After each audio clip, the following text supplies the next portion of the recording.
pasaba como en un letargo. Varios días habían sido. Y de rato en rato me despertaba. Y cuando me despertaba sentía que alguien estaba tomándome la mano, ¿no? Estaba tomándome la mano y después me hacía de bien eso, ¿no?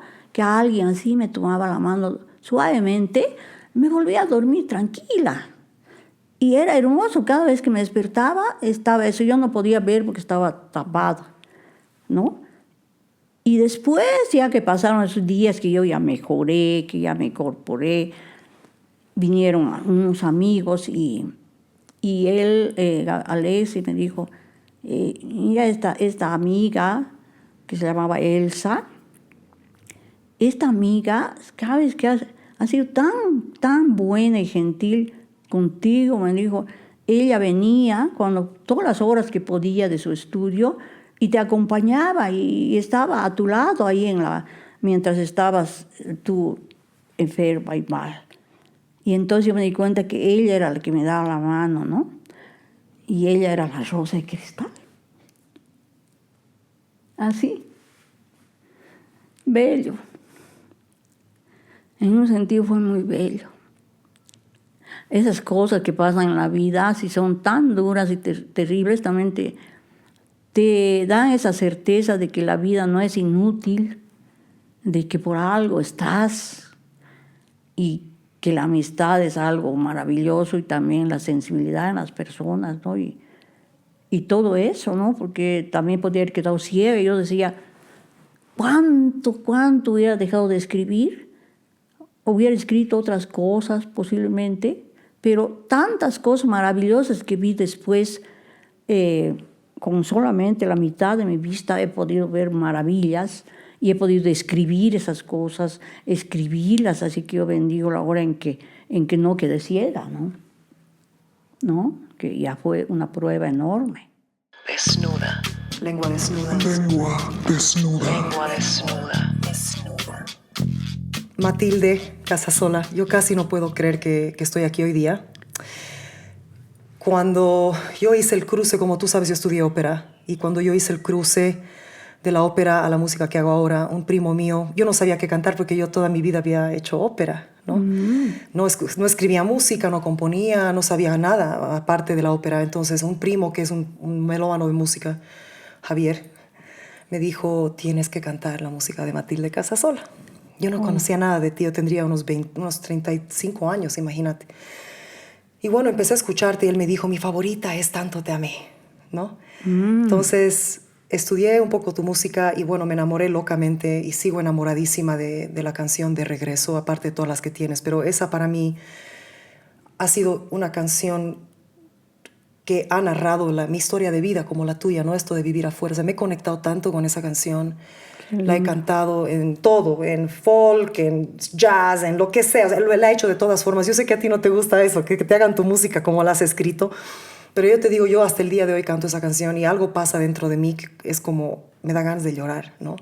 Entonces, yo no te conozco tan profundamente, pero lo que yo sé de ti hasta ahora, hasta el día de hoy, es, si yo podría describirte de alguna forma al mundo, yo usaría la palabra libertad.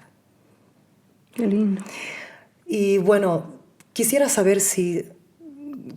He leído de tu biografía, ¿no? Y cuando eras niña eras rebelde, una jovenzuela rebelde, que no se vestía como el resto de las muchachas de tu edad.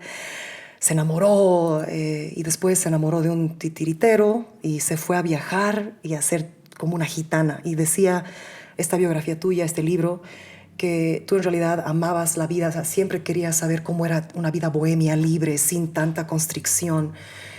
Y quiero saber si sigue siendo esa persona, esa gitana. Bueno, yo creo que cada época de la vida cambia de paisaje, ¿no? Es como cuando estás en Cochabamba, tienes mucho verde, te vas al altiplano y ves una inmensidad de cielos o unas montañas blanquísimas.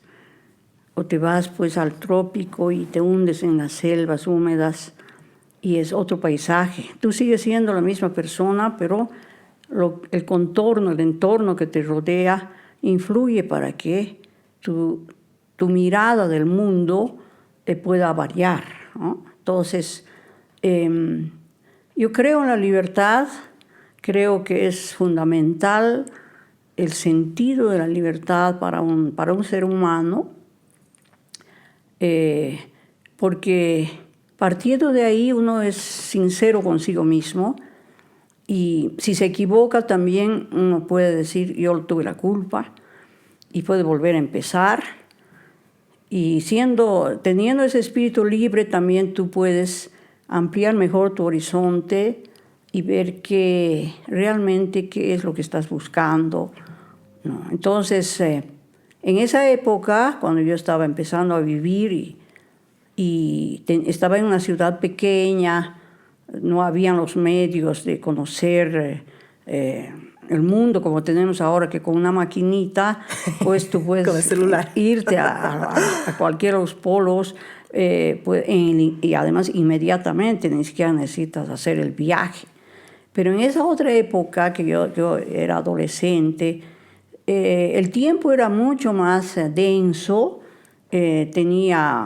los minutos eran bastante concretos, y entonces las horas sonaban y tenían también un espacio, una condensación de tiempo. Lógicamente, yo deseaba conocer el mundo, salir de esta ciudad, que si bien era muy bonita, pero era un pedazo, ¿no? Entonces salir y ver qué pasaba en el mundo. Quería ver cómo vivían otras gentes. Y también eso de alguna manera me orientó mucho las canciones de los pueblos. Me gustaba oír en la radio canciones de diferentes lugares del mundo, a veces en otros idiomas. Y eso aumentaba mi nostalgia de conocer el mundo. Entonces, eso me llevó quizá a orientar qué es lo que yo buscaba en la vida. Yo estaba estudiando en el colegio y de repente sentí un amor apasionado por la música. Yo hacía poesía desde niña en un ambiente familiar muy propicio, donde había muchas personas que amaban la poesía. Mi madre misma era poeta. Sí. Músico también, y tocaba también el piano. tocaba el piano, sí, mi abuelo, sí, al que yo Jaime no conocí, Mendoza. Sí, pero él tocaba muchísimos instrumentos y ese era el médico, ¿no? No era precisamente músico específicamente.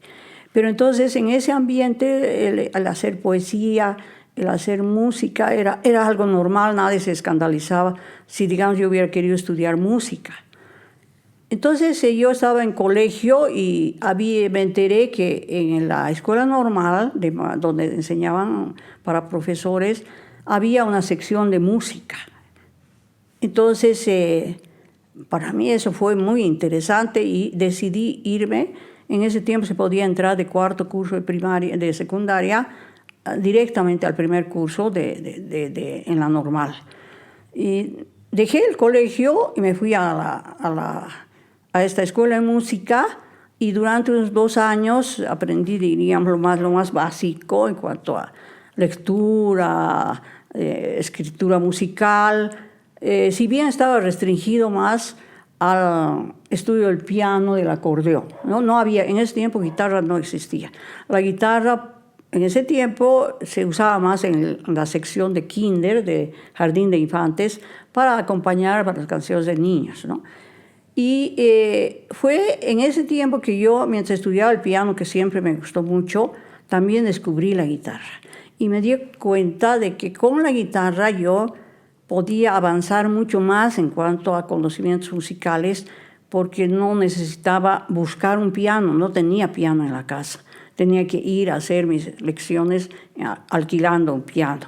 En cambio, tenía una guitarra en la casa, que era de mi papá, y empecé a indagar en la guitarra.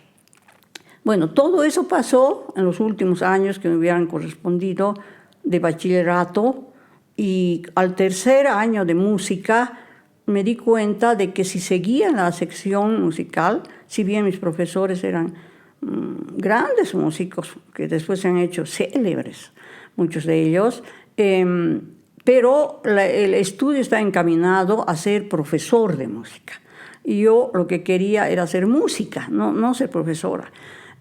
Perdón, Entonces ¿tú querías ser cantante, solista, ser compositora? O sea, ¿cuál era la...? Yo quería hacer música, aspirar, respirar música. Para eso, por mí, hubiera estado oyendo conciertos, o escuchando diferentes artistas, no precisamente para yo hacer nada. Todavía no sabía qué era lo que quería hacer. Yo quería embriagarme totalmente, empaparme de la música. Sobre todo me gustaba la música clásica, porque la música clásica te permitía entrar en atmósferas interminables, ¿no? Claro. De sonidos, de estilos. A mí me ha ayudado mucho el amar la música clásica. Pero con la guitarra ya empecé a inventar melodías.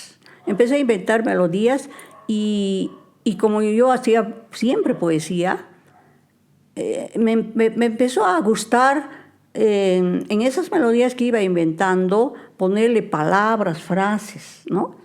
Y poco a poco así fui entrando en la composición de canciones.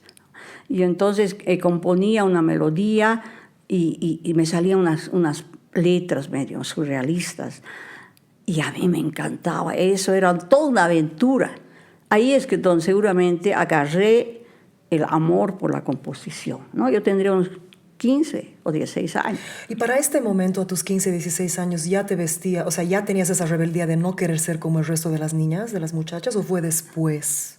No, fue en ese tiempo, como te digo, yo quería mirar el mundo, no con los ojos solamente de una niña aquí en Sucre, quería Claro. mirar el mundo como ojos de un ser humano, niño, en cualquier otro lugar, no precisamente en una ciudad pequeña. Entonces, por ejemplo, yo veía como era muy cómodo, yo tenía mis primos de la misma edad, jugábamos en las huertas, tengo solo una hermana, y veía como todo era mucho más fácil si vos usabas pantalones, por ejemplo. Porque te trepabas a los árboles, porque saltabas, porque te olvidabas de que si tus piernas eran lindas o no eran lindas, ¿no? Entonces, empecé con eso, ¿no? Yo dije, ¿por qué las mujeres no se ponen pantalones? Me pregunté.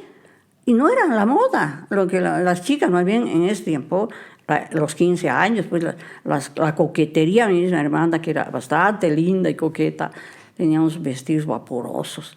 Y bueno, a mí no me interesaba nada eso, no me interesaban esas vestimentas, lo que me interesaba era ser libre, tener las comodidades de movimiento. Entonces, regresando a ese punto, porque yo me siento muy ligada a ti en ese aspecto de yo nunca he querido ser como otras niñas, ni tampoco como otros niños, yo quería ser libre, yo quería tener los mismos derechos que los hombres, por ejemplo, ¿no? Porque yo veía que a las mujeres de niña, o sea, era mucho más, era como estar en una jaula, ¿no?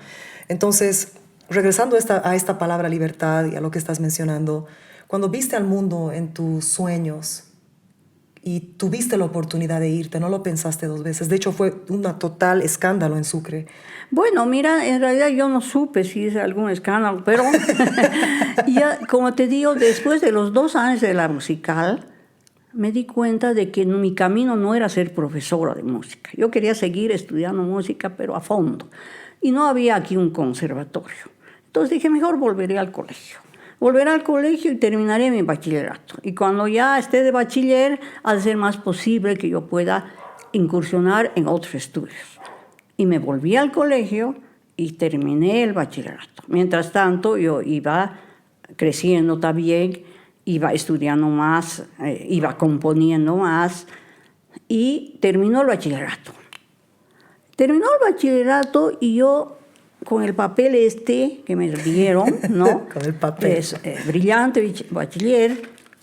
¿Y ahora qué hago? Pensé, dije, ¿qué estudio? Música no puedo estudiar en Sucre, porque no hay.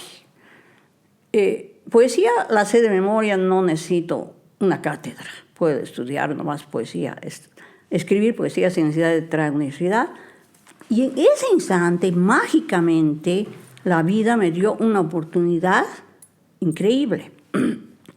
Teníamos unos vecinos, amigos, Y uno de los vecinos era un joven mayor que nosotros, que le encantaba la fotografía, el teatro, y tenía muchos amigos, artistas. Y a veces, como éramos vecinos, mi mamá iba a visitar a las señoras, ¿no? Y entonces era el amigo y su hermana, un poquito mayores que nosotros. Ellos eran ya más jóvenes. Y él un día vino y me dijo, mira, va a llegar, estoy feliz porque ahora he viajado a Potosí, he conocido a un artista que hace títeres. Maravillosos títeres, tiene un teatro bellísimo y yo quiero que venga a Sucre, que haga sus funciones aquí y cuando él llegue yo lo voy a alojar en mi casa y les voy a avisar a ustedes para que puedan ver sus títeres. Bueno, yo, pues, interesante, estaba terminando mi bachillerato, el último año, y un día viene y dice, está mi amigo aquí, vengan a ver, ya está su teatro, ¿no? Y fui, creo que estaba, no sé, con mi hermana o con otra amiga, entré y en la habitación donde habían armado el teatrillo de títeres, habían varios amigos de mi amigo Lucho, que era el que me habló, llevó. y estaba terminando una obra y vi unos muñequitos que estaban despidiéndose ahí por la pantalla, por el escenario del teatrito, y se acabó y todo el mundo aplaudía y yo ya no vi nada más. Y de repente salió por un lado el titiritero y yo le miré al titiritero, caramba, dije, qué hombre más lindo, ¿no? Era un hombre muy, sí, era joven, pero muy guapo y con una sonrisa ganadora y con los títeres en la mano. Y entonces todos empezaron a charlar con él, en fin. Y de ahí, claro, me lo presentaron y después mi amigo tenía una huerta muy linda, salimos a pasear un poco por el anochecer, ahí con los árboles y nos sentamos en unas piedras y no sé, surgió una magia especial con este señor, ¿no? Y entonces yo me di cuenta de que me interesaba, ¿no? Y como estaba ahí al lado, viviendo al lado, pues al día siguiente nuestro amigo nos invitó para que fuéramos, o vinieron ellos a vernos aquí, porque también estaba yo con mi hermana y nos hicimos amigos. Y de esa manera lo conocí a este señor que se llamaba Alexis, era argentino, y empezamos a conocernos, a compartir momentos, a ir a pasear por Sucre y él a contarme cómo era su vida. Y entonces yo me quedé deslumbrada, claro, porque este hombre vivía por todas partes, viajaba con su teatrino a todo lado, conocía miles de personas, artistas, conocía también paisajes y dije, qué bello, porque alguna vez yo de muy niña había visto a unos niños de circo que fueron al colegio e hicieron una función ahí con unos trapecios. Y eran bellos los niños y saltaban y volaban en el aire. Y yo dije, ¿qué? Estos niños deben ser felices. Yo quisiera alguna vez hacer todo eso. Y me acordé de esos niños cuando lo conocí a él. Y yo dije que quizás sería interesante empezar a ver el mundo así. Y quizás solucionaría de esa manera mi problema de qué es lo que voy a estudiar. Yo estudiaría el mundo, vería a la gente y conocería paisajes y ahí está, tac. Y él, claro, igual él simpatizó muchísimo conmigo y después ya nos contamos nuestras propias historias, así. Tampoco yo no sabía, él no me ocultó nada, era un hombre que había tenido un matrimonio, se había ido de la casa con sus títeres, tenía unos hijos pequeños, pero nunca más los vio, y que él ya su destino era vivir así errante. Yo le conté que tenía un gran amor, que era imposible, que fue un profesor mío que era sacerdote y que nunca pasó nada con él, ¿no? Era tu amor platónico, sí. Un amor platónico, y entonces de esa manera, poco a poco, se fue formando este extraño romance. Lógicamente que yo tenía más contacto en mi casa con con mi mamá. Mi mamá me entendía bastante porque ella, como era artista, Claro. comprendía mi mundo. Y yo le dije un día, yo creo que me ha gustado mucho el titiritero, creo que pienso irme con él, irme a vivir, viajando así.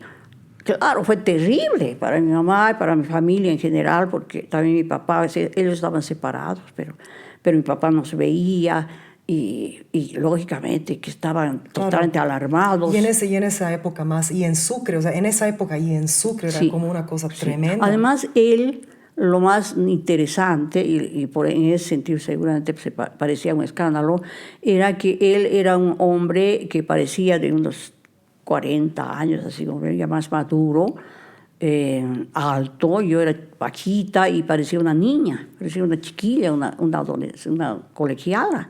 Entonces íbamos por la calle y todo el mundo nos miraba, ¿no? Decían, qué extraña pareja, ¿no? Porque andábamos agarrados de la mano. Y entonces fue la época esa en que yo abiertamente, ya que los pantalones, él por ejemplo, tenía unos equipos que se hacía hacer como de viaje, ¿no? De explorador. Claro, sí. Claro. Así con una tela ruda, como un uniforme, así. Entonces me encantaban. Claro, era diferente. Y yo le dije, yo quiero hacerme un equipo igual. Yo me elegí otro color y me lo hicieron así, una camisa, como camisa de chico más bien, y un pantalón, y con sus botines, que siempre me gustaban los botines. Entonces andábamos así, seguramente no es escándalo, no, en realidad nunca me preocupé mucho. Después algunas amigas, ex compañeras de colegio, me decían, ay Matilde, creo que te has enamorado de ese señor. Y una decía, pero hemos hablado, no puede ser, ¿quién será ese señor? Y ella, debe ser su tío, le decía la otra, ¿no? Entonces, ¿pero acaso los tíos se hacen empanaditas? No sé. Pero los tíos son los tíos, le decían, ¿no? Y así, toda clase de cosas corrían, ¿no? Pero a mí eso ya no me importaba nada, no directamente. Entonces, te quiero hacer una pregunta un poco aquí en este aspecto. ¿De dónde crees que ha venido la valentía o la osadía de que no te importe? Porque en esta cultura, y más que en Sucre, en Latinoamérica en general, o sea, a la gente le importa mucho lo que van a decir, o sea, y tú eras una niña y no te importaba, o sea, ¿tú crees que era una libertad innata? Eso, por ejemplo, a mí me ha pasado algo similar, y cuando yo veo una amiga, no tu historia, pero el hecho de que muy temprana edad he dicho, ¿qué me importa? Voy a hacer lo que yo quiera, ¿no? Pero cuando yo a veces le doy ese consejo a alguna amiga o lo que fuese, es como que no, ¿qué van a decir? Como que no hay esa necesidad de libertad. ¿De dónde ha venido lo tuyo? O sea, eras bien niña además. yo creo que en la familia han tenido siempre un pensamiento muy abierto, ¿no? Porque, por ejemplo, mi abuelo Jaime, el escritor, que era médico, viajaba por todo lado. Y él, por ejemplo, hizo familia con una señora que era humilde de las minas. Y la trajo aquí a Sucre y ella conformaron una familia. La Matilde. Doña Matilde. Que era tu abuelita. Sí. Mi abuelita. Entonces, su pensamiento también era de la familia. No teníamos esas barreras. Yo veía, por ejemplo, mi mamá en la época que los campesinos, bastante despreciados en el sentido que eran inferiores, parecían los indios, que venían a arreglar las huertas, les trataba maravillosamente como una persona, familia, les hablaba familiarmente y nunca hubo ese trato. Ese desprecio que existía. Tan feo, tan horrible. penoso, ¿no? Entonces, yo creo que todas esas cosas fueron también mi propia mamá. Llegó un momento en que ella se dio cuenta de que, bueno, era mi destino y seguramente le sufrió mucho, pero no me impidió, no me dijo, tú no sales. Mi papá mismo también respetaba eso y al final se resignaron, ¿no?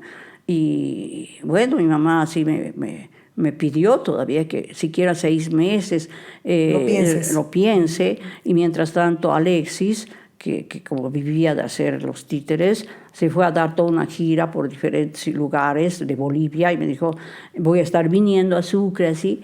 Y 6 meses hicimos eso y después ya con cierto consentimiento, sobre todo de mi mamá, yo me fui con él y empezamos a dar yo no hacía títeres, porque él, como te digo, era muy alto, yo bajita, no me interesaban los títeres, lo que a mí me interesaba era lo que él hacía, los títeres, que era realmente un maestro, eran unos títeres preciosos, ¿no? Que se manejaban maravillosamente. Me gustaba ver sus obras. Entonces, yo le ayudaba en colgar las cortinas, cambiar los decorados, ver que los muñecos estén bien, pasárselos por detrás del teatro, y cuando ya estaba todo listo, yo me iba a la primera fila a mirar sus títeres, ¿no? No hice títeres, ni me interesó hacer títeres yo precisamente. Claro, es que no te fuiste por los títeres, sí. Te fuiste por ver el mundo. Y pasando a la próxima parte de esta historia, voy a leer algo que tú has escrito y quiero, cuando termine de leerlo, que me digas dónde estabas cuando vino esto a tu mente, por favor, porque es el siguiente capítulo de la historia. Es la primera vez que he leído este poema hoy día. Tú, la hermosa rosa de cristal, primogénita de todas las delicias, conocedora exacta de mis horas, tú la que goteas maravillas, mientras sondeo la tiniebla, yo te bendigo, tú, la rosa nívea. Después sí, ya conozco de memoria, todas las rosas se abren, los ojos extasiados van de una a otra, sin saber en cuál quedarse. Pero aquí, en este monte aislado, con espadas de escarcha castigando mis horas, me hicieron falta y no estaban. Por eso yo abro mis puertas a tu gracia, tú, la rosa que amaneces al borde del abismo. Has elegido un poema clave. Claro, pues. Qué lindo. No te voy a robar tiempo sí, entonces, y esto va a llevarnos al principio de tu tiempo en Argentina. Pero a ver, ¿dónde estabas cuando se apareció este poema en tu vida? Sí, de todas maneras, para cerrar el capítulo que hemos abierto, podría decirte que algo que también me atrajo hacia el titiritero fue que siempre amé los muñecos. Siempre me gustó ver, por eso, sobre todo me gustaban los de hilos, las marionetas. Sí. Me fascinaba cómo algo inerte, algo sin vida, aparentemente, podía cobrar vida. Y a tal punto cobrar vida que vos te olvidas que hay alguien que esté manejando. Es impresionante. ¿No? Y entonces empieza a meterte en el mundo de los muñecos. Eso fue un antecedente muy importante, creo, para que me guste el titiritero, porque yo amaba ese arte extraño, incluso los muñecos. Tú ves aquí en mi casa, he visto, me hay encantan, muchos, tengo muchos muñecos, incluso los de la infancia, los he rescatado, los he arreglado, todo están en diferentes partes de la casa. Me encantan los muñecos, tienen un misterio único, ¿no? A tal punto que yo creo que cada uno tiene su almita, ¿no? Y que ellos viven por sí mismos, ¿no? Entonces, esto para cerrar el capítulo de la libertad. Titiritero, sí, entonces, ¿no? y vamos a regresar. Vamos a lo de la un rosa. Poquito antes vamos a regresar. Pero entonces, ¿y por qué quiero saltar así? Porque creo que es importante apuntar a los momentos claves que te han hecho el artista que eres y la mujer. Entonces, bueno, este poema lo leí por primera vez hoy día y sabiendo lo que pasó y qué es lo que surgió antes, ¿sabes? No sé, es un poema muy, muy duro, es fuerte, es oscuro, es bello, por eso quiero entender. Es enigmático, ¿no? Uh-huh. Sí, es interesantísimo que es lo que hace ese poema, que yo lo sé de memoria, además. Pero ¿cómo es? Yo creo que es un presagio, ese poema es un presagio. Cuando yo lo escribí, estaba tranquila aquí en la casa de Sucre, incluso seguramente estaba en el colegio, y estaba paseando en el mediodía por mi huerta, tengo una huerta allá al fondo, por los jardines, los paseitos de la huerta. Estaba caminando pensativa y así como me han venido siempre los poemas, me han venido no sé de dónde, ¿no? Los poemas no sé de dónde vienen y se aposentan a través de la persona y empiezan a surgir en la mente imágenes que vas repitiendo, puedes repetirlas con palabras y te das cuenta que se está formando un tejido poético. Entonces, mientras yo iba haciendo esos paseos por mi huerta, empezó a salir este poema.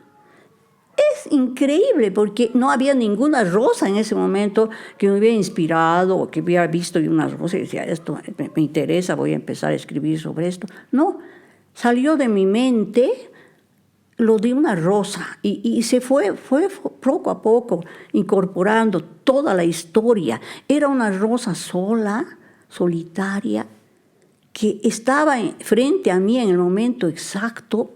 Ahí dice primogénita de todas las delicias, ¿no? O sea, era la magia pura ahí, esa, capaz de hacer milagros. Estaba ahí. ¿En qué lugar estaba? Yo estaba tranquila y paseando por mi jardín, pero no. Resulta que yo estaba en un monte aislado.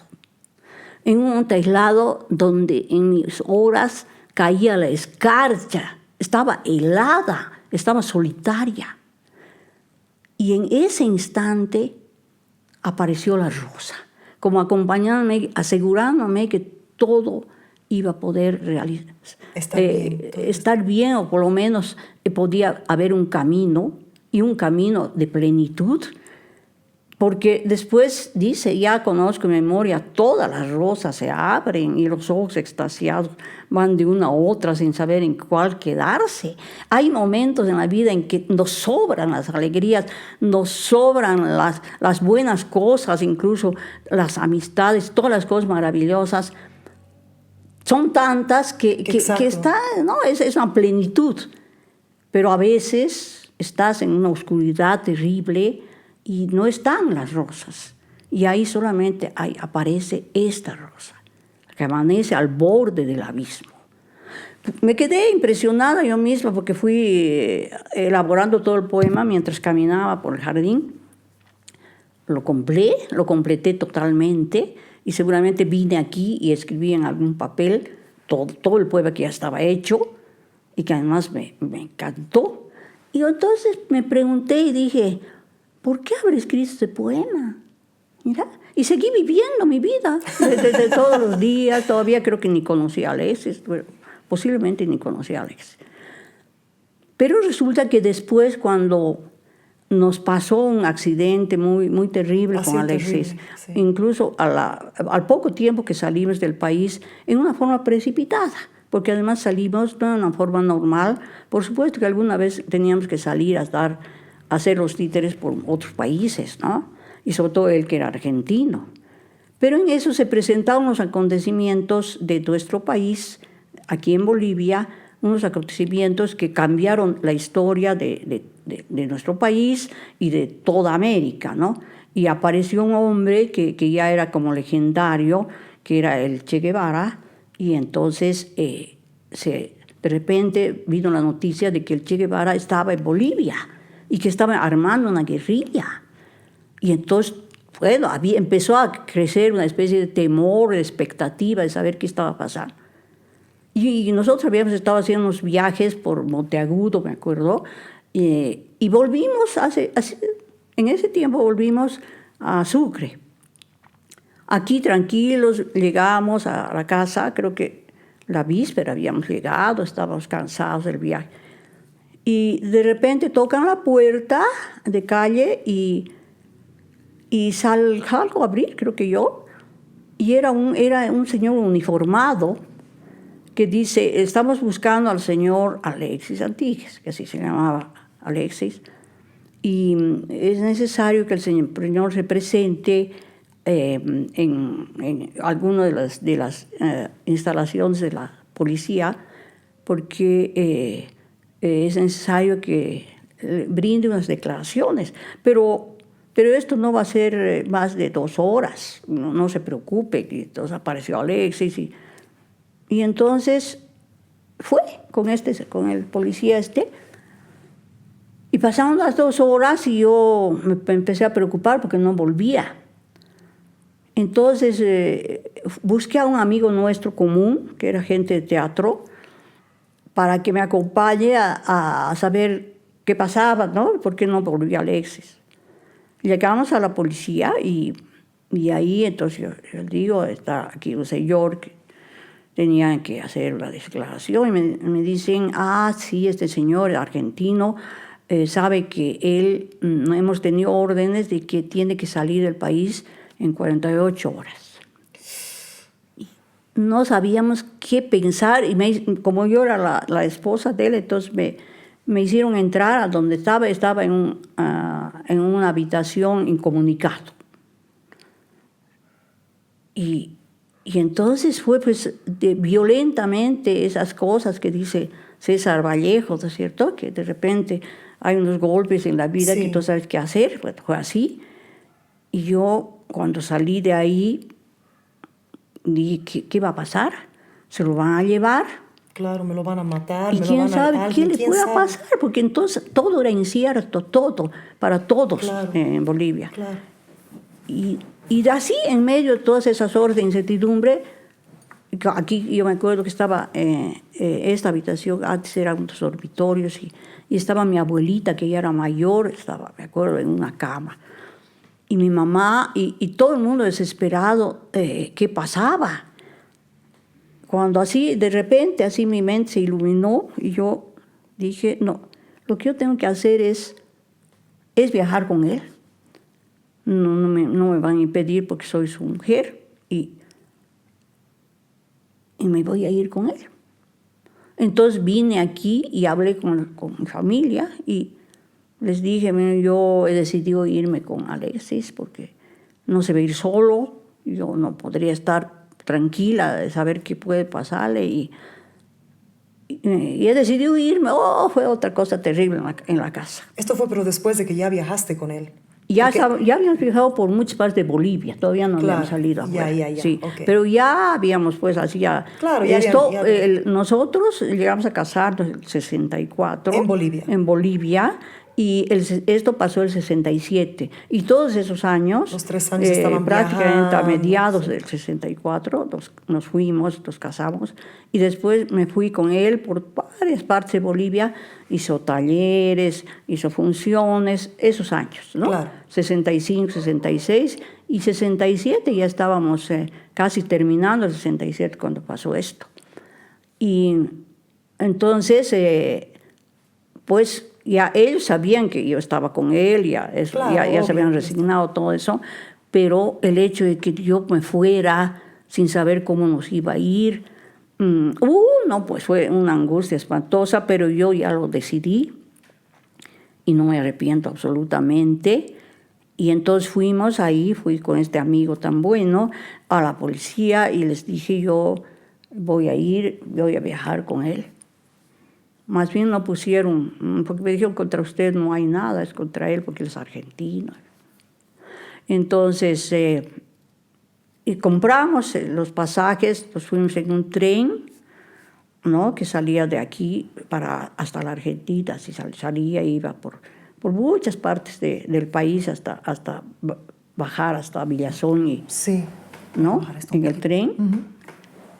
Y así, de un momento a otro, me acuerdo que nos fuimos ahí a la estación del tren, nos subimos ahí, yo prácticamente con muy poco equipaje, llevamos todas las valijas de los títeres y los vi a mi familia, vi ahí, me acuerdo de mi tío Gunnar, que siempre fue tan solidario conmigo, Gunnar Mendoza, que me quería hartísimo, si bien él era historiador, investigador, un gran un personaje en el sentido de la historia de Bolivia, pero él cantaba y tocaba la guitarra y me quería harto. Entonces, entre mi papá, mi mamá, mi hermana, y estaba ahí mi tío Gunnar, que me miraba, sonreía él, para disimular la tristeza, ¿no? Como que hice un poema hablando de esa sonrisa de mi tío. Y entonces yo les vi que se quedaron ahí mientras el tren se alejaba, y así me fui de Bolivia.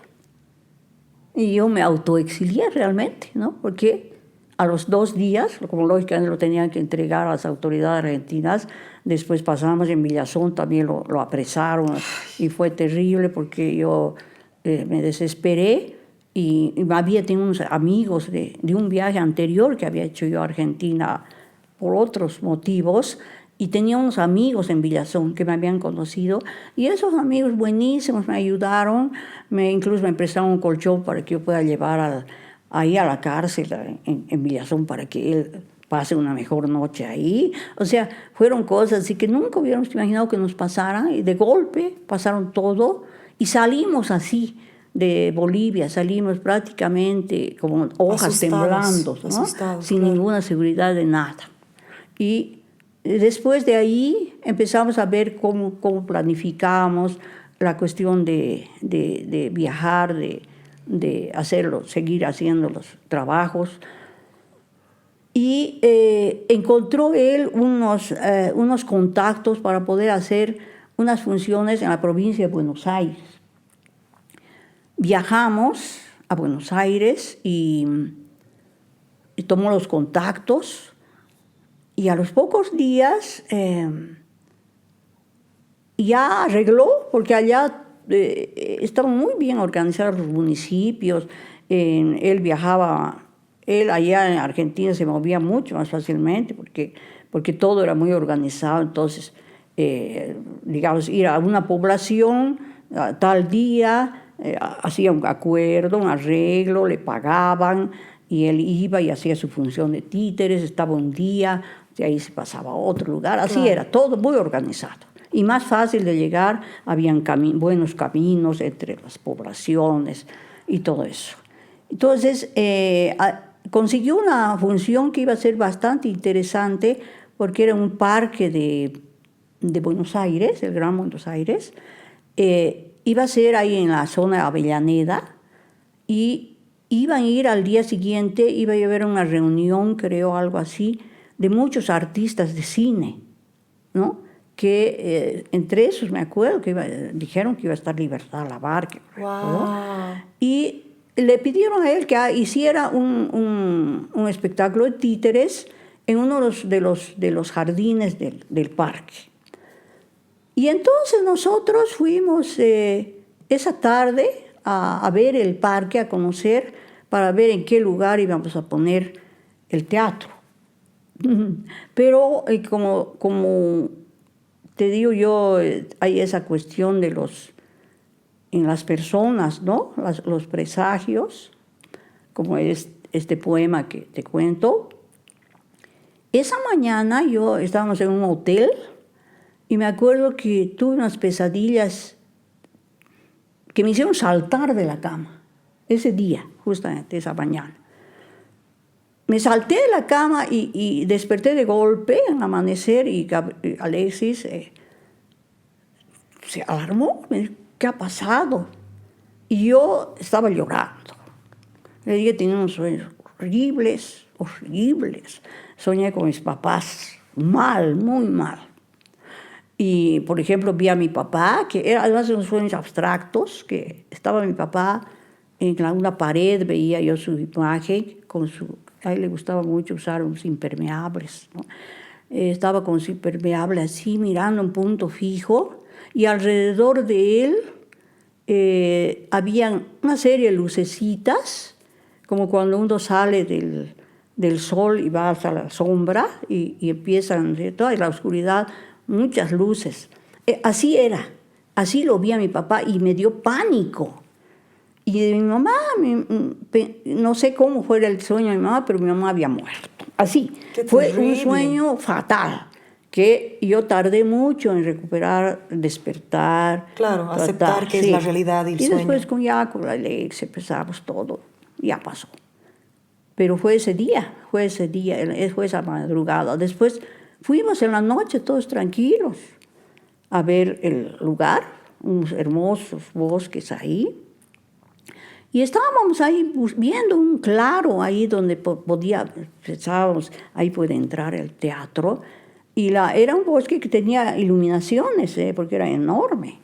Tenía iluminaciones en diferentes lugares. De repente vimos una sombra así, y apareció un hombre que parecía enajenado, ¿no? Y tenía como un uniforme.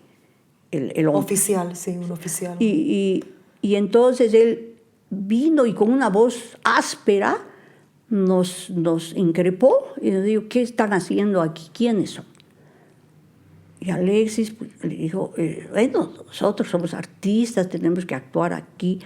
Y le muestren esos documentos. Y entonces él, me acuerdo, Alexis levantó su documento así, porque alto, frente a ese hombre uniformado. Y en ese instante, pero sin mediar nada más, él dijo algo así como ustedes son ladrones, algo así. Y vi que agarró un arma, que estaba en su mano el arma, y le golpeó a Alexis. Pero fue tan rápido todo que parecía, no podía yo descifrar. Lo vi a él parado y vi que chorreaba la sangre por su sien. Entonces, violentamente yo fui donde él y fui a abrazarle y dije, ¿qué te ha hecho así? Y en ese instante el hombre me golpeó con su arma y yo sentí que de repente empezaba todo así a flotar, y pensé que iba a morirme ese rato porque perdí así totalmente el sentido de todo, me caí y oía nomás ya que Alexis gritaba auxilio y gritaba en la noche y el hombre se escapó, ¿no? Y entonces alguien apareció al cabo de un tiempo, alguna persona que estaba pasando por ahí cerca y con una movilidad me llevaron violentamente, me llevaron a un puesto de emergencia y ahí pues me examinaron y había un doctor que le decía a Alexis, creo que su esposa creo que va a perder el ojo, así me decía. Pero yo así ya me desmayé, perdí bastante el conocimiento, ya no me acuerdo mucho de nada, sino que me quedé ahí esa noche y ya al día siguiente me llevaron ya a un hospital, ¿no?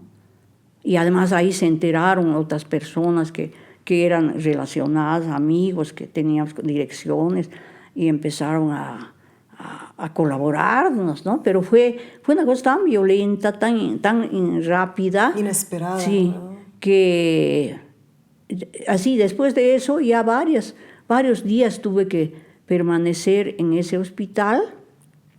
Había un médico que nos ayudó mucho y consiguió que me pudieran operar y después me operaron. No, todavía el médico habló con el médico que me iba a operar, habló con Alexis, ¿no? Además, Alexis estaba también bastante mal, porque Claro. a él le habían golpeado también, pero por suerte no fue nada tan terrible. Y le dijo, mire, esta operación no es fácil, le dijo, ¿no? Pero si yo no opero, su esposa va a quedar ciega, le dijo. Yo tengo que operar, pero hay un riesgo en la operación. Entonces yo le pido a usted que me dé el permiso para que pueda operarle. Pero si usted no quiere, no se la opera, pero va a quedar ciega. Pobre Alexis, ese rato no supo qué hacer, ¿no?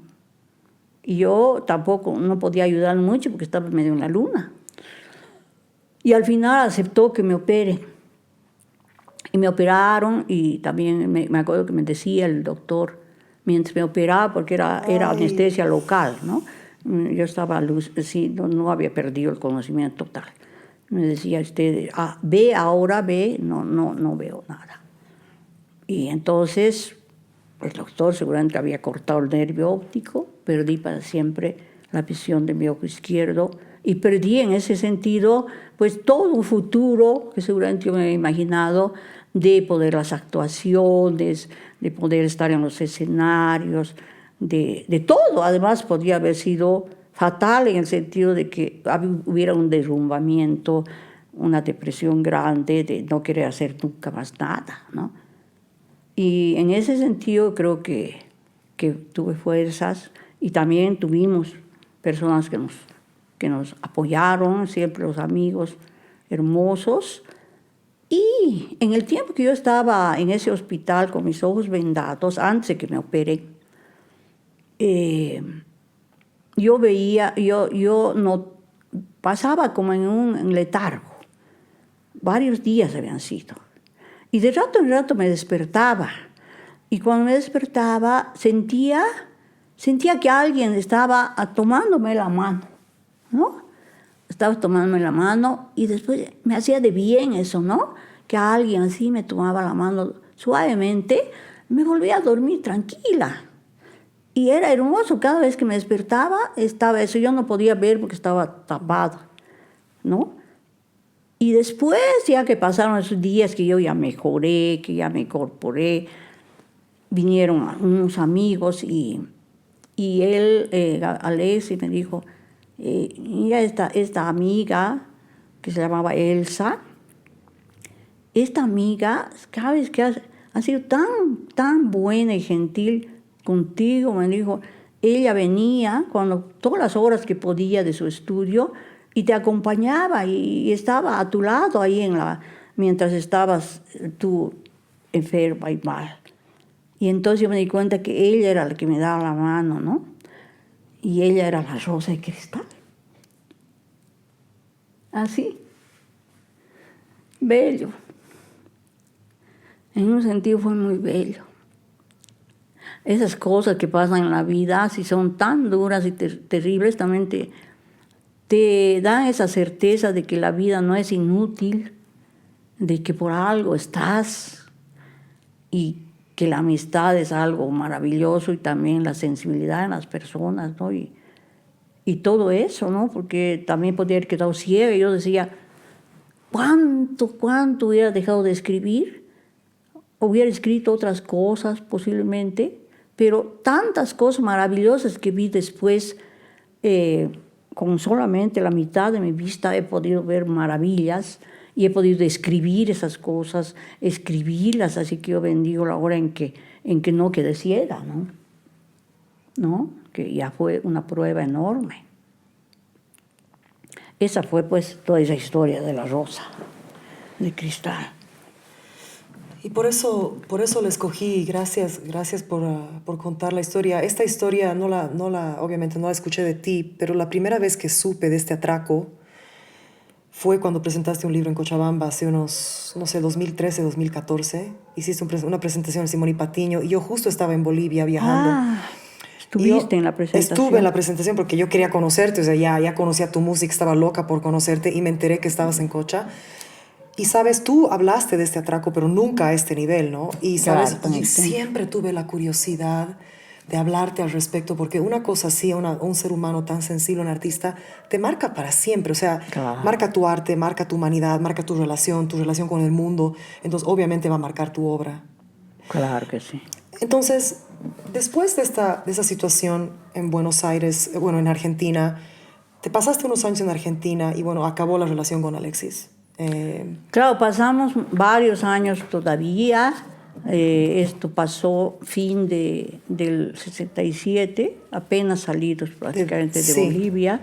El 68, el 69, el 70, todos esos años casi no podíamos volver a Bolivia porque él estaba pues todavía bastante señalado y era un poco peligroso. Claro. Veníamos muy poco, unos días yo venía hasta Sucre a ver a mi familia. O sea, y él estaba señalado por esta cuestión del Che Guevara en realidad. Claro, no era por nada, él simplemente era un artista. No, pues claro. Él era de izquierda, todo lo que sea, pero él no era un enlace, claro. Fue todo. Fue una sospecha. Tú sabes cómo van creciendo las sospechas y puedes incriminar a alguien, quien sea, claro. ¿no? Y lógicamente que de alguna manera algo podía disimular esa creencia en el sentido de que él viajaba, que era argentino, que tenía pinta de guerrillero. Bueno, todo eso influyó indudablemente, pero él no fue. Claro. Ahora, él siempre tuvo esas ideas de humanidad. Que era muy común en los artistas de esa época. Sí, igual, o sea, sí, además, casi siempre, ¿no? Los artistas. Sí, siempre somos un poco más de... Claro. Te puedo comentar algo personal mío que te lo comento así porque creo que me vas a entender. Yo siempre he sido más de izquierda, pero nunca he pertenecido a ningún gobierno, a ninguna filosofía de gobierno. Realmente no soy de ningún partido. Y, ¿sabes? Es como que el mundo siempre te quiere poner en un lugar. O sea, si tienes pensamientos libres, eres de izquierda. Si tienes pensamientos conservadores, eres de derecha. Y realmente no soy nada de eso, ¿sabes? Y yo no sé cómo te has sentido tú, pero yo soy básicamente una creyente del arte y de la humanidad. O sea, bien. Y hablando de eso, ¿Cómo te has sentido? ¿También te has sentido como tachada, que la gente te quiere poner en un cajón? ¿O que te quiere definir de alguna forma? ¿O quiere que tú te definas? Claro, mira, yo en realidad lo que tú estás diciendo exactamente, ¿no? Nos pasa a todos en algún momento, sobre todo cuando somos rebeldes, cuando no queremos encasillarnos en algo que casi es obligatorio, ¿no? En mi primer libro, que salió justo ese año, el 67, y nuestro amigo Pepe Bailón, que fue el que sacó el libro en la Universidad de San Andrés, nos envió ejemplares y hasta presenté en Argentina, presenté en la Universidad Católica este libro. Los ojos abiertos. Los ojos abiertos, sí. En ese libro, que lo escribí antes, por supuesto, el año 66, diríamos, en la segunda parte, el primer poema habla sobre el indio. Es un poema dedicado a ese ser que hemos llamado indio, ¿no? Y en esa parte hay una parte que dice, en este mundo se clasifica todo: la crueldad, la violencia, la humildad, la inocencia. Estás clasificado como yo, porque indudablemente él estaba clasificado como indígena, yo como, digamos, como blanco, algo así.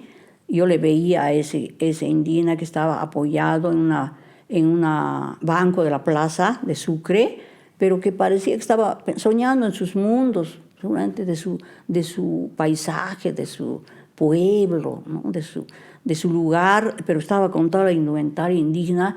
Y yo estaba pasando por ahí y me quedé mirándole porque me impresionó esa actitud tan ausente de él en medio de una ciudad, donde estaban pasando las gentes de la ciudad.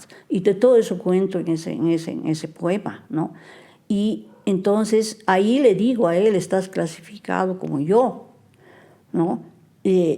Pero nadie te ha visto cómo estabas en ese momento, ¿no? No saben nada ni de ti ni de mí. Así habla en ese poema, ¿no? Entonces siempre ha pasado eso, por supuesto. Uno se da cuenta cuando su inteligencia va formándose con el estudio y con todo eso, la observación, que todo está clasificado en la vida, ¿no? Y tenemos que irnos escapando permanentemente de esas jaulas, ¿no? Que nos ponen, porque es muy fácil, es cómodo. Incluso Exacto. A mí me pasó eso ya también cuando estaba con Alex en las épocas esas que ya de alguna manera yo estaba definiendo que mi vida ya no eran los títeres que tenía que hacer, que era otro camino, en fin, ¿no? Y en ese tiempo justamente estaba viendo que yo ya me había acostumbrado, él era muy protector conmigo, como era mayor, y además me ayudó mucho en el desarrollo de mi arte, porque sabía que yo estaba en desarrollo, así que era un artista que estaba buscando. Siempre me ayudó. Pero al mismo tiempo yo me sentía protegida por él porque dependía de su trabajo, de toda su manera de vivir. Y yo estaba ahí como enjaulada, pero plácidamente, porque él me cuidaba mucho, ¿no? Y entonces dije, Dios mío, y me sentía bien, ¿no? Era muy cómodo. Y dije, pero si yo me voy de esto, todo se va a acabar, yo tengo que hacer de cero todas mis cosas, no sé cómo me irá. Y me dio miedo. Y dije, estoy haciendo realmente bien en pensar en irme de este mundo. Y era muy difícil. Era esa jaula hermosa que él había logrado, realmente me retenía, ¿no? Y pasaron creo que 2 años que yo fui poco a poco, yo misma liberándome, claro, de esa comodidad, de esa seguridad, y atreverme a empezar de cero, volver a Bolivia, seguir mis estudios y encontrarme a mí misma en mi propio arte. Tenía que hacerlo, si no me quedaba ahí tranquila y se acababa todo. Y ese desafío hizo que yo me atreva y logramos, porque él no quería que yo me separe, no, él me quería mucho. Y no, realmente para él ha sido muy doloroso, pero hemos quedado en un acuerdo de un año que yo me quedaría a Bolivia, volver a Bolivia, y a poder seguir estudiando mi guitarra, que la había dejado a las medias. Tenía mi maestro en La Paz y quería seguir estudiando y profundizando en mi guitarra. Entonces le dije, 1 año. Y después de 1 año, si realmente los dos vemos que nos hacemos falta y vale la pena que sigamos juntos, nos vamos otra vez, hacemos todo. Y si no, pues entonces va a ser es un tiempo bueno para poder catalogar todo eso. Pero no, yo no estoy diciéndote que nunca más, nada, le dije, ¿no? Porque quería suavemente. Tú querías encontrarte a ti misma. Sí, Te habías dedicado mucho a ser su mujer, a vivir la libertad que él vivía. Claro, no, en realidad yo estaba de ayudante de teatro de títeres y yo, mientras tanto, estaba estudiando mi guitarra, estaba componiendo mis canciones, estaba acumulando mis poemas y entonces ya me di cuenta de que era como la mariposa que se va desprendiendo así, de ese nidito y que tiene que salir, irremediablemente salir, aunque el nido era muy cómodo, ¿no? Entonces tenía que yo realizarme a mí misma, ya había madurado como artista, ¿no? Porque después sí era muy bonito porque él, su medio era el arte. O sea, siempre estábamos con artistas, con personas interesantes, incluso siempre me dio en la pobreza, porque no era algo que nos diera demasiado. Claro. Éramos medio artistas. circenses, Claro. teníamos mucho de circo, ¿no? Incluso teníamos muchos amigos que eran así de esos del camino, que lo único que quieren es tener el centavo para ese día, ¿no? Pero encontrábamos otros artistas que estaban formándose y que estaban trabajando duramente, y otros famosos. Por ejemplo, conocí a Horacio Guaraní, nunca me olvidaré, siempre me ha gustado tanto. Y un hombre tan interesante, pero como nosotros vivíamos viajando y él también, pues no era tan fácil, ¿no? Pero fue una vida muy rica, pero tenía que terminarse y así pasó. Ahora, la pregunta clave que a mí siempre me ha conmovido entender, entonces, quiero saber, ¿regresas a Bolivia y ves las montañas y nace de regreso? Claro, porque esa vez cuando ya definimos con él, y le dije, acompáñame, yo quisiera quedarme en La Paz, que ahí está mi maestro, y volver a Bolivia. Y después ya veremos, ¿no? Él me acompañó, y después yo de La Paz, que alquilé, tenía un primo que vivía ahí, que me dio una habitación temporal. Mientras tanto, me vine por tierra hasta Sucre. Y en todo ese viaje sabía yo que ya no tenía que irme a los 2 días, ¿no?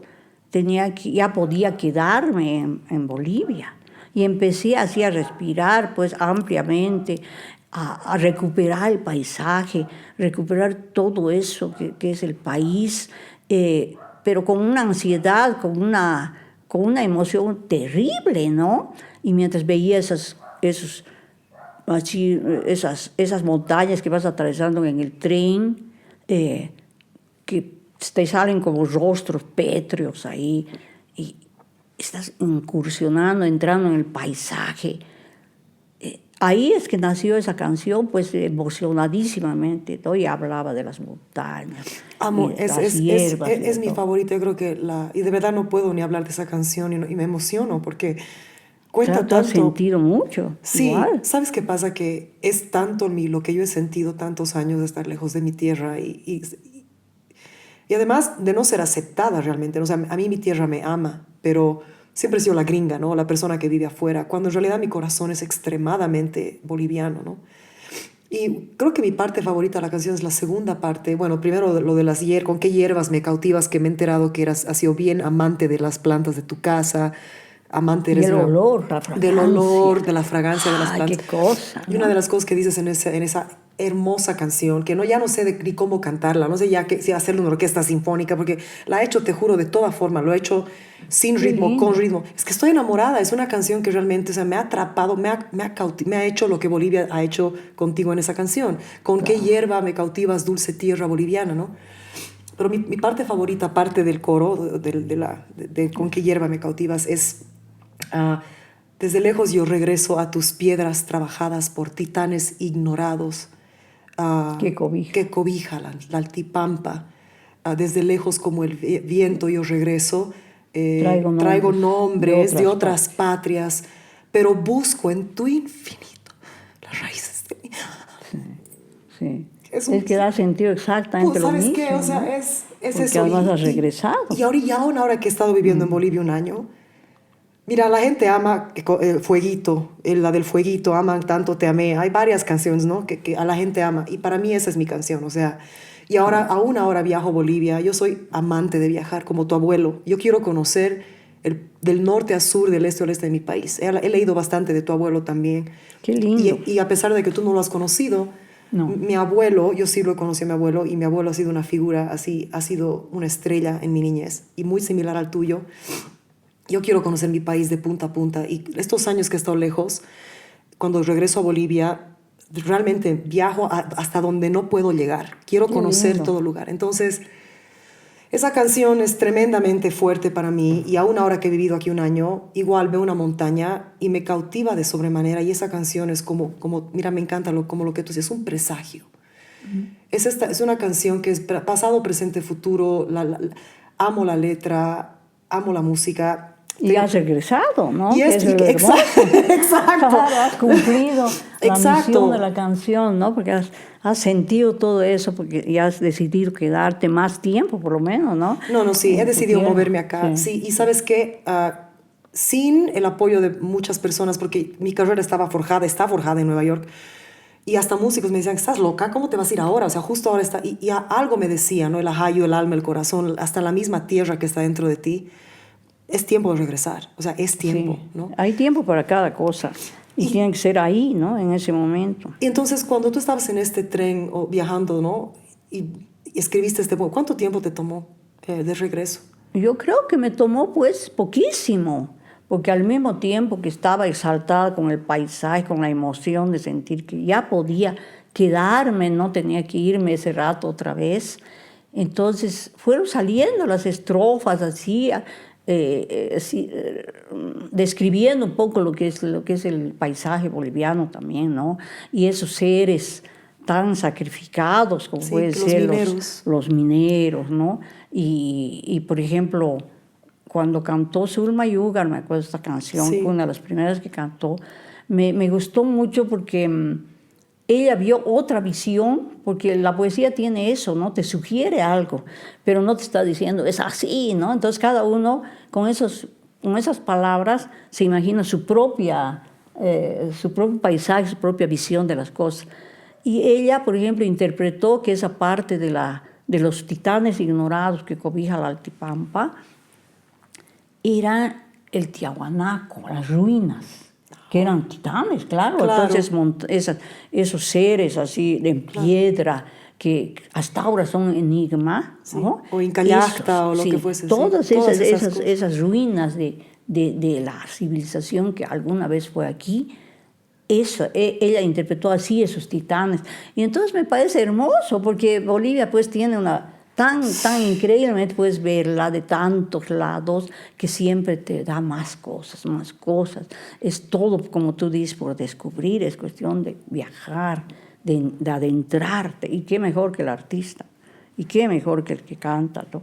Es un lenguaje que llega tan rápidamente. Entonces llegas a Bolivia, escribes esa hermosa canción, te vas a vivir a La Paz. ¿Cómo fue tu tiempo en La Paz? ¿Estabas estudiando con tu maestro? Sí, al principio yo, como te digo, tenía ese cuartito y dije, lo busco a mi maestro. ¿Estuviste en la Pedro Argentina García, desde el 67 hasta el... fines del 67 hasta el 73, Ya. con viajes esporádicos, Claro. desde el 70 más o menos empezamos a volver, pero breves. Y ya a mediados del 73 fue que decidimos, y justamente, y Alexis se volvió a encontrar con sus hijos porque yo le había pedido, y yo quería que él se reencuentre con sus hijos, porque a mí me daba pena pensar en esos niños que siendo una tan maravillosa persona, Alexis no podía ser como padre extraordinario. Entonces yo le fui limando un poco, quién sabe, esos resentimientos, esas cosas que a veces a los Claro. hijos los perjudican, ¿no? Claro. Entonces le dije, pero bueno, tus hijos están creciendo. Y de esa manera, entonces, hicimos un encuentro y llegó él a volver a encontrarse con sus hijos. Y la mayor, eran 3, era muy linda, chica, jovencita, nos llevamos muy bien y tenía todo el espíritu de su padre, aventurera, así le gustaba viajar. Así que cuando yo me vine a Bolivia, pues le dije, ándate con la Eli, ella te puede ayudar. Y ella me suplió, empezó a hacer también ella sus criterios y se fueron para el Perú, me acuerdo, cuando él me venía ¿Con su hija? a dejar con su hija. Wow. Con su hija se fue y ya no perdieron ese contacto. Eso a mí me tranquilizó mucho, porque en el fondo también yo creo que he sido siempre bastante jesucristiana, ¿no? Y creo ese mensaje increíble de Cristo que a pesar de los siglos y los milenios se mantiene intacto, ¿no? Y a pesar de todo lo que se ha hecho para el amar, por ejemplo, el hecho del amar a tu prójimo, pero decir, hasta dejarle, perdonarle miles de cosas y darle lo mejor que tienes, enseñarle cómo es la vida, cómo debería ser la vida de un ser humano, ¿no? Entonces, todo eso, yo me siento muy contenta porque también él se volvió a reconciliar en ese sentido con sus hijos, ¿no? Y debe haber seguido, alguna vez incluso me escribió ella, alguna vez me escribió para contarme que estaban viajando, ¿no? Y que él quería volver a verme, pero yo ya no le contesté nunca más porque mejor a veces las cosas dejarlas, cortarlas, ¿no? Y entonces me fui a La Paz para poder también empezar a incursionar, a mostrar cómo podía hacer los recitales. Ya tenía muchas canciones preparadas y quería sacarlas ya de mí porque en Argentina ya en algunos grupos artísticos me atrevía a ir mostrando algunas de mis canciones.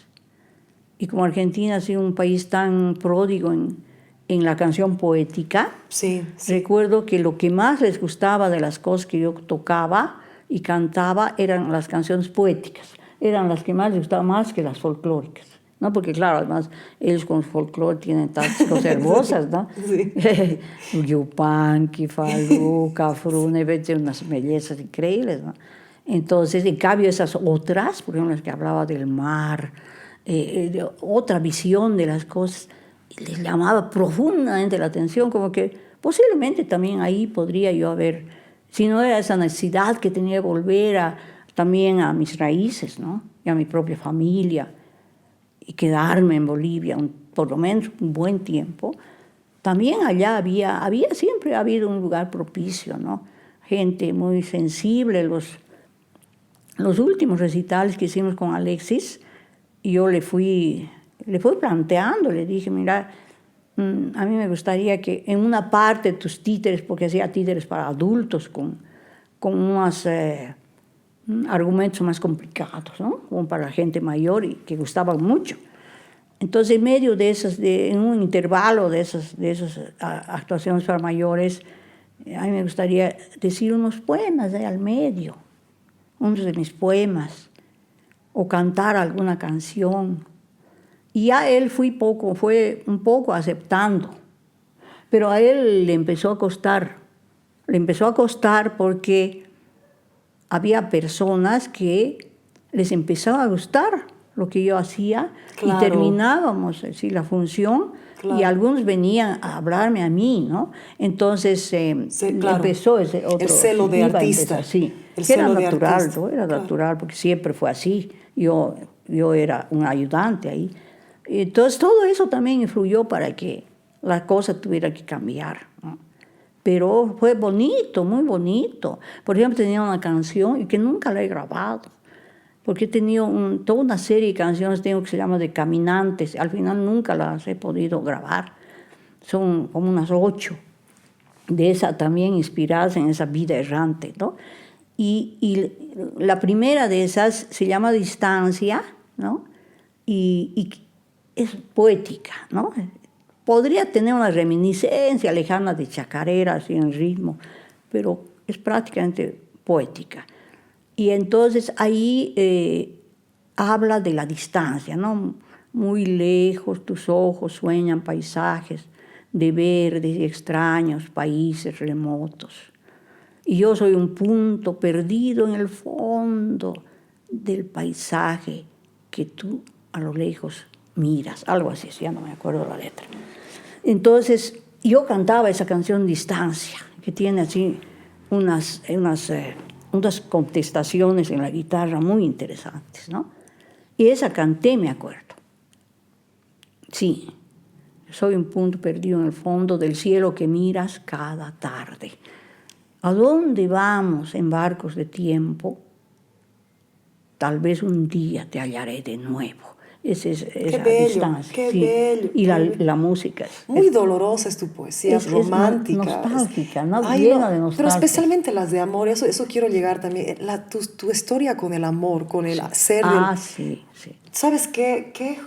Discúlpame la palabra, qué jodida tu relación con el amor. O sea, y lo peor es que todos lo sentimos, porque todos tenemos una relación complicada. Claro, pero tú, por ejemplo, en tanto te amé, o aún estos poemas, es como que hay tanto dolor al mismo tiempo. Y es que esa evocación es... ¿no? Y me acuerdo que gustó hartísimo esa canción, y era esa más de tipo poético. Y claro, entonces fue pasando también, yo creo, en el sentir de Alexis, ¿no? Que iba a ser medio complicada la cosa. Pero bueno, justo en ese momento que decidí ya hacer mi propia historia, y me vine, y fue durísimo, ¿no? Yo creo que para un próximo capítulo que vengas otra vez a Sucre, vamos a continuar, porque cada etapa de estas que hemos tocado muy intensamente, ¿no? Entonces, ese retorno, ese volver a encontrarse con Bolivia y empezar de cero, directamente de cero, porque yo me di cuenta un día que Alexia no me iba. Él se había comprometido a mandarme cada mes así un poco de dinero para que yo pueda estudiar mi guitarra. Pero como tardaba, habían comprado un autito, después se había arruinado el auto. Y yo sabía que iba a pasar eso, porque yo conocía la vida del artista errante. Es una vida que vos no sabes lo que va a pasar mañana, ¿no? Y bueno, era parte de su encanto. Él creo que posiblemente, si se ha muerto o se muera, posiblemente al ser al borde de un camino, porque era su vocación. Es interesante esa vocación del artista trashumante. Entonces llegó un momento en que yo me di cuenta de que estaba esperando algo que podía no pasar nunca. Y ahí empezó otro momento de mi vida, de desafío también. Qué suerte, como esas cosas impresionantes, así como conocer a Alex en el momento exacto, ¿no? Cosas que me estaba buscando una amiga de la época que yo estudié música en Sucre, que era profesora, y muy linda amiga que tuve. Y me encontré un día en La Paz con ella, y me dijo: ay, Matilde, te estoy buscando, porque, ¿sabes? Yo doy clase en un colegio de música. Ella era profesora. Y sabes que todos mis alumnos quieren pasar clases particulares, pero ni de piano ni de acordeón, quieren guitarra, me dice. Y yo no sé guitarra, me dice. He pensado en vos, he dicho, ay, ella sí que me ayudaría, porque ella toca pues la guitarra, y ya sabía que yo estaba empezando a hacer mis recitales. Y entonces de repente yo así digo, vaya, y si aceptara, porque ella me dijo, te va a pagar cada alumna. Y así, de esa manera, empecé a poder yo misma solventarte. Y olvidarme ya del lío ese que si me mandaba Alexis, ¿no? Que fue también cerrar ese capítulo, ¿no? Y empezar otro momento, que fue también muy duro, pero muy interesante también, ¿no? De mostrar ese estilo de arte, ¿no? Que yo hacía, que era otra cosa. En ese momento, cuando regresaste, bueno, en general, ¿Bolivia te ha abrazado? Bueno, no me ha abrazado pues de golpe, ¿no?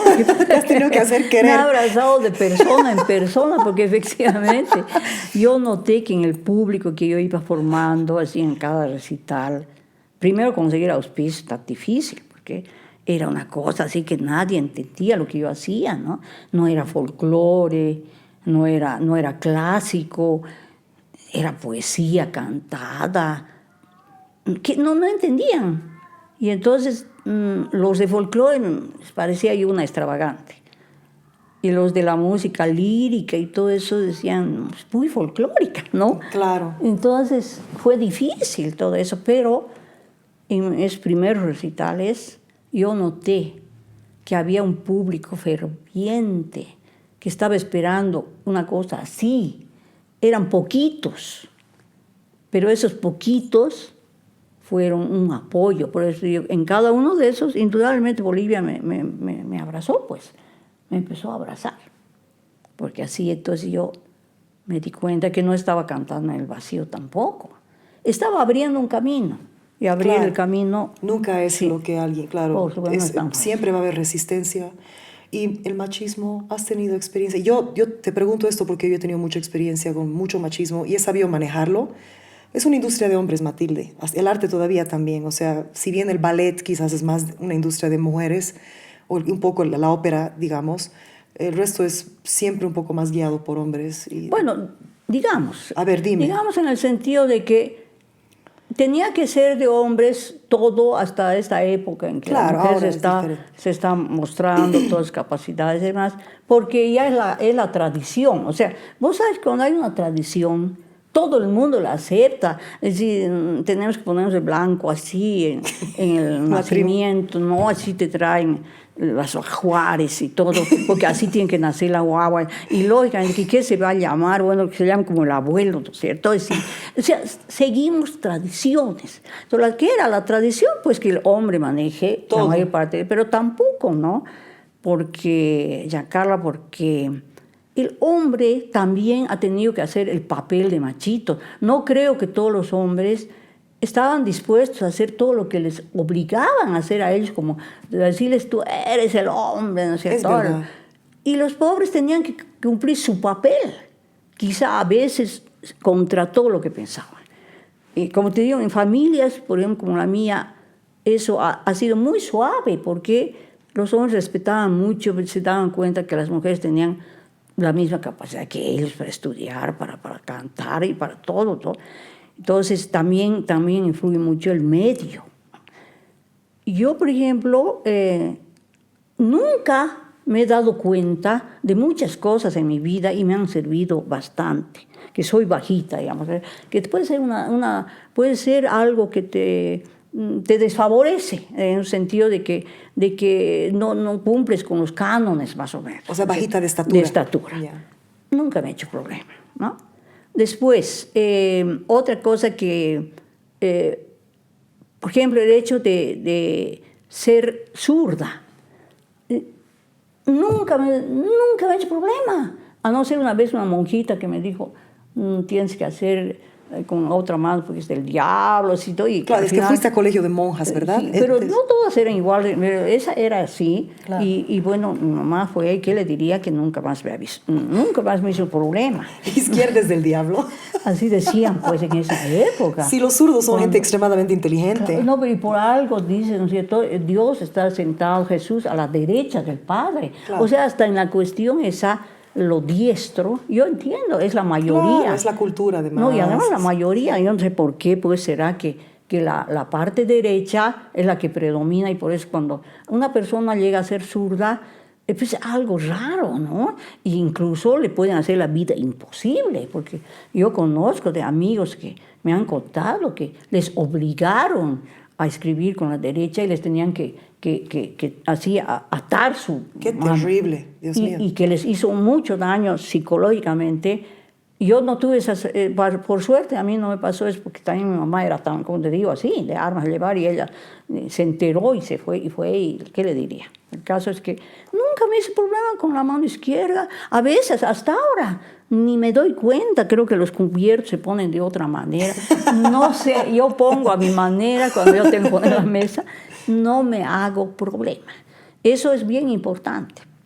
Ahora tampoco debes influir también que mi físico tampoco es una cosa espectacular, que también las mujeres a veces es una ventaja y también es una desventaja, porque entonces es una mujer muy guapa, pues explosiva, entonces el hombre se fija en otras cosas, aparte que puede ser talentosa. Entonces yo creo que para ese tipo de mujer es más complicado poder hacer lo que realmente quiere, ¿no? Que debe ser tu caso, porque tú eres una mujer muy guapa. Gracias, ¿no? gracias, gracias. Entonces, yo no he tenido ese problema.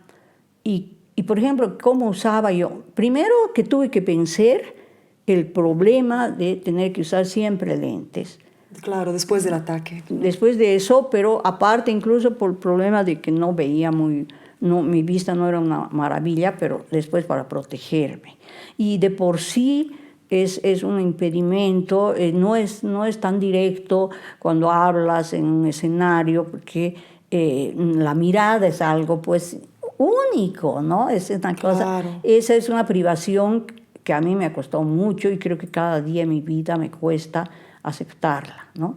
Porque el artista en general es perfeccionista, ¿no?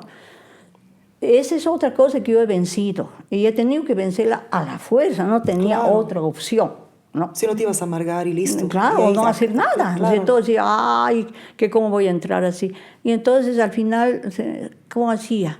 Me ponía un traje siempre neutro, o generalmente negro, un pantalón y una blusa negras, y con mi guitarra. Para colmo, ni siquiera era cantante, ¿no? Tampoco estudié canto, porque estaba tan inmersa en la composición que me hubiera quitado tiempo por estar haciendo clases de canto para quitarme tiempo de componer.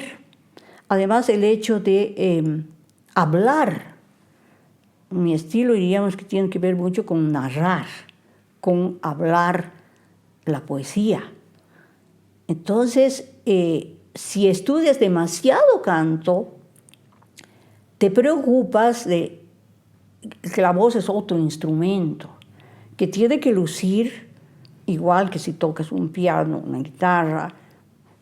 Tu voz es un instrumento importantísimo. Yo la he usado, no he sido innovadora en eso, hay muchos artistas que han hecho eso y que siguen haciéndolo. La he usado como un instrumento de expresión, ¿no? Entonces, puedo hablar, puedo cantar, no soy desafinada, tengo buen oído y una voz aceptable, no es linda, mucha gente me ha criticado y me sigue criticando, pero ¿qué era lo que más importaba en mi caso? Era cómo decía la canción, ¿no? Me acompañaba con la guitarra, cantaba la melodía y decía una historia. Y además era una historia que yo misma inventaba, ¿no? Entonces, eso era lo más importante. Y lo otro me hubiera quitado tiempo, quizá no, será una cosa que nunca sabré si hice bien o mal en no estudiar canto. Pero es igual que lo de mis ojos, ¿no? Es una cosa que ya está ahí y que tengo que seguirlo así porque me es más cómodo, ¿no? Nunca he querido que otra persona me acompañe en la guitarra porque sin guitarra yo no cantaría. Sin guitarra no, tengo esa como especie de misión del trovador, ¿no? Tengo que sentir Claro. yo que toco. Ha sido como un segundo ser. Yo soy la guitarra y yo. No podría ser solo yo. Y la guitarra es bien importante, es totalmente importante, ¿no? Y entonces, en ese sentido, cuando he actuado, digamos, al principio en varios festivales con otras personas. Yo era un poco opaca y no valía, diríamos, mi mensaje poético en ese sentido. O valía que fuera una mujer muy linda, o valía que tuviera una hermosa voz, o valía que tuviera un traje despampanante, o hermoso. Y yo hacía todo menos eso, todo lo contrario. Entonces seguramente a los hombres, a mis compañeros de canto, que cantaban también, componían también, interpretaban, estábamos compartiendo escenarios, les resultaba una rival no muy peligrosa, diríamos, ¿no? Porque chocaba con esos cánones que no coincidían en mi caso. Y más bien me tenían, no sé, una ternura especial. Era como una especie de decir, qué figurita así, llena de poesía, que aparece así. Me dejaban espacio con gran pero cariño. Matilde, eso también es que eres una grandiosa compositora y escritora. O sea, no es solamente, ¿entiendes? O sea, es cómo no hacerte campo, cómo no... O sea, entiendo lo que estás diciendo. Sentían, ¿no? No, Claro. pero, o sea, entiendo lo que dices. Tienes tanta razón en mucho de lo que dices, pero te digo, yo creo que cualquier hombre, mujer artista, que es un artista de verdad, que ha luchado, que ha entendido, que ha estudiado, que es artista, que ama el arte, escucha, te ve, te siente, te percibes, o sea, estás frente a algo grandioso, ¿no? Y en ese aspecto, a mí me encanta todo lo que estás diciendo y pienso que mucha gente joven que está perdida en el mundo ahorita, porque el mundo ahorita tiene tanta estimulación. Sí, acosa mucho, ¿no? Sí, además es estimulación muy pasajera, es algo efímero y se preocupan de huevadas, ¿no? Y me encanta lo que dices. A mí no me yo he sido pequeñita, no sé qué, me ha valido, no he tenido la gran voz. A mí lo que me importaba era hacer el arte, o sea, es ese compromiso con tu don, ¿no? Y eso, tomarte valentía. Yo no sé si eso se puede aprender, de tener esa valentía, no sé. Te animas nomás, como irte a saltar para aprender a nadar. ¿No? Te animas nomás. Te animas, ¿no? Y te diré que hay muchos artistas que sienten eso. Artistas grandes que han actuado en 1000 escenarios, de repente ahí me dicen, mira, cómo tiemblan mis manos, ¿sabes? Van ahí al escenario, se olvidan de todo, ¿no? Algunos tardan un poco más, Claro. quizá la primera canción así, pero todos sienten el desafío de estar frente al público, aunque sea un público buenísimo.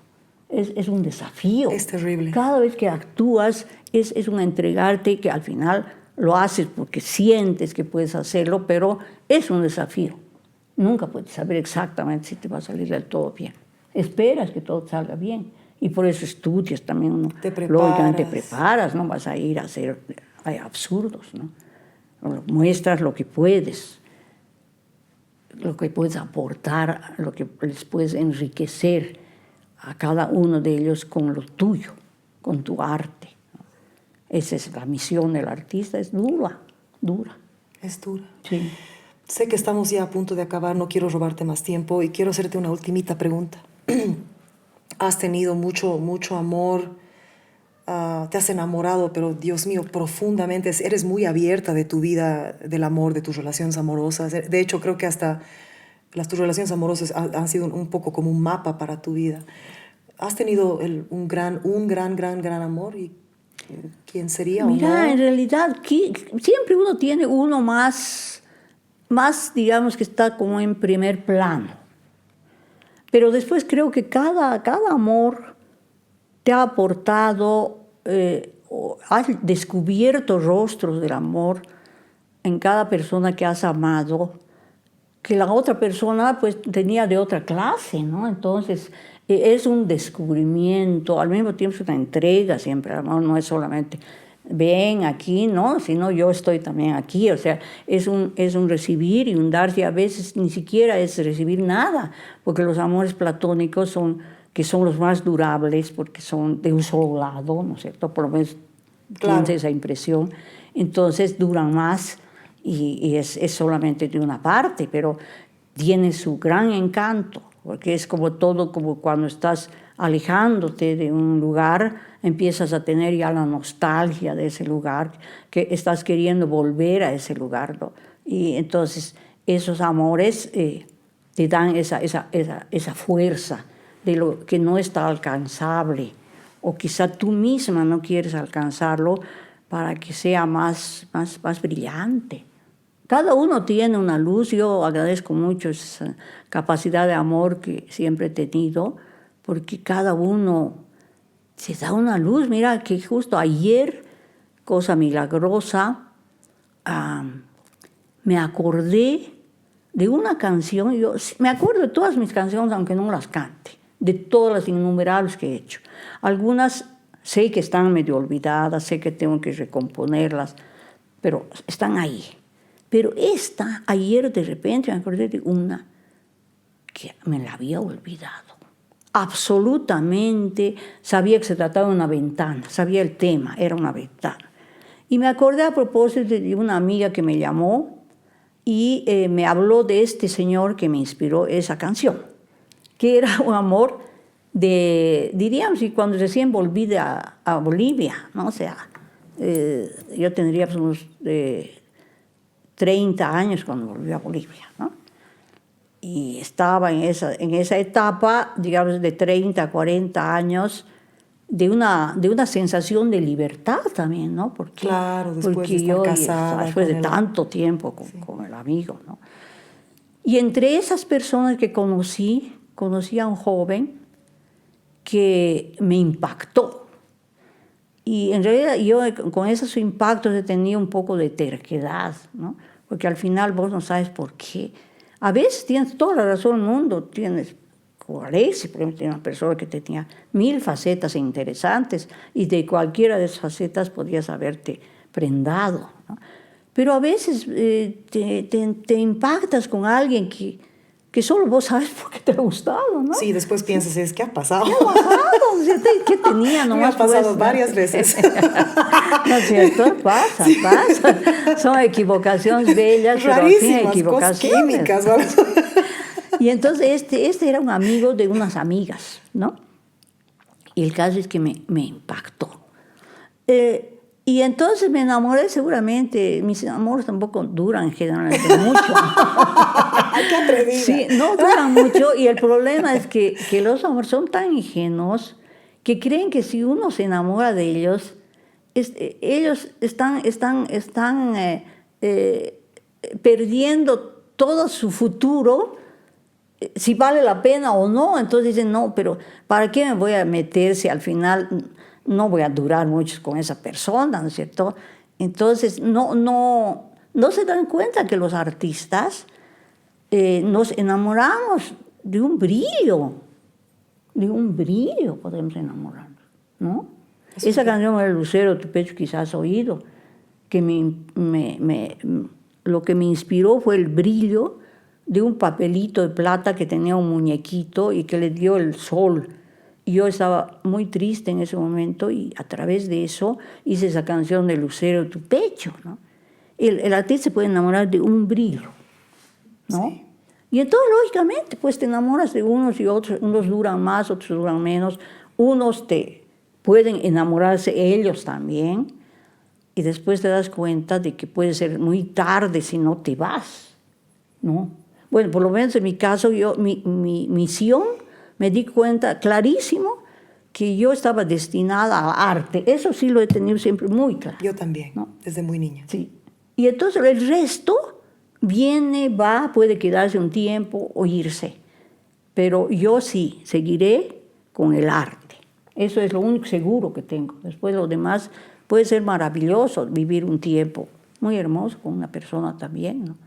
Pero ya no he querido complicarme mucho con cosas muy durables, porque ya tenía una experiencia y sabía que yo en realidad lo que estaba buscando no era él, sino era mi arte, o que él me inspire, ¿no? Claro, canciones, poemas. Claro, la compañía, la experiencia. Claro, necesitas, ¿no? Y muchas personas, súper interesante. Yo creo que hasta el fin de la vida uno tendrá siempre algo que se enamora. Ahora yo no entiendo, pero hay personas que pueden ser fieles a un solo hombre en toda su vida. Ay, Yo sé. sí. Ay, yo tenía una amiga que yo sabía que alguna vez se enamoró de otros, pero ella fue fiel en su fondo al que fue su marido y nunca lo olvidó. Y pasa eso. ¿Qué será? El amor es un misterio. ¿No es cierto? El amor es un misterio, sí. Pero es hermoso igualmente. Es hermoso. Puede ser hiriente muchas veces. A veces puedes no curarte mucho tiempo de amor, pero que te da cosas. Sobre todo al artista le da cosas. Al artista le da siempre. Le da inspiración. Mi querida Matilde, decirte que es un honor estar aquí contigo, no hay palabras. No, pues para mí es el gusto ¿Cómo, pues? de tenerte acá. Ha sido gratísimo. Sí, yo te agradezco mucho por tu música, tu arte, por ser fiel a tu historia, por ser fiel a tu don. Yo te admiro, te tengo en lo más alto. O sea, soy orgullosa de que seas boliviana, orgullosa de tus poemas, orgullosa de tu música. Te aplaudo. Y cantas, pues, canciones Canto, pues, mías, canto. hermoso. Me da miedo a veces porque Muchas después no gracias. quiero que no te guste. No, sí te he escuchado. Bueno, Tan lindo. y para los que no están en Bolivia, Matilde ha escrito 13 libros, o uno más, 13. Más, ya hasta ahora son más. 20. 20 libros. Y unos ¿sí? 17 diferentes, de diferentes contenidos, y unos 3 que son compendios. Sí, ¿no? de tus Como poesías. una especie de antología. Antología, sí. Pero 17 ya, así, con su propio Yo pensé que eran 13, pero es lo que leí en tu biografía. Bueno, si quizás leí algo. Que ha quedado un poco atrasado eso. Después también tienes 9 grabaciones, más esta que estás haciendo ahora. Con esta. Que sí, va a ser Matilde 10, Casasola, busca. Igual voy a poner todos tus datos y una pequeña biografía en la publicación. Vive en Sucre, Bolivia, nuestra gran cantautora, poetisa, escritora, artista, Matilde Casasola. Y bueno, te quiero mucho. Te quiero mucho y gracias por recibirme en tu casa. No, pues a mí me encanta porque yo te he escuchado. Además sé que eres un artista que haces tu arte con pasión, cosa maravillosa, muy auténtica. Me alegra que estés de vuelta en Bolivia. Gracias. Y espero pronto oírte cantar. Me hubiera encantado oírte hace unas 2 noches, pero por la lluvia ya no pude No, yo salir. apenas he llegado al concierto. Sí, pero me hubiera encantado. Tenía el plan de ir, pero mira, pasó en diciembre eso. regreso, vamos a en diciembre sí, vamos a vas hacer a programar. Es ópera lo que voy a cantar, pero porque me encantaría que me veas en la fusión que hago, pero igual vamos a regresar, vamos a charlar. Qué lindo, y te deseo lo mejor, Gracias. porque eres una artista brillante y que estás en tu país y tienes muchísimo por delante. Entonces, lo mejor para ti, Giancarlo. Lo recibo con amor. Gracias, Matilde. Buenas noches. Buenas noches. Desnuda. Lengua desnuda. Lengua desnuda. Lengua desnuda.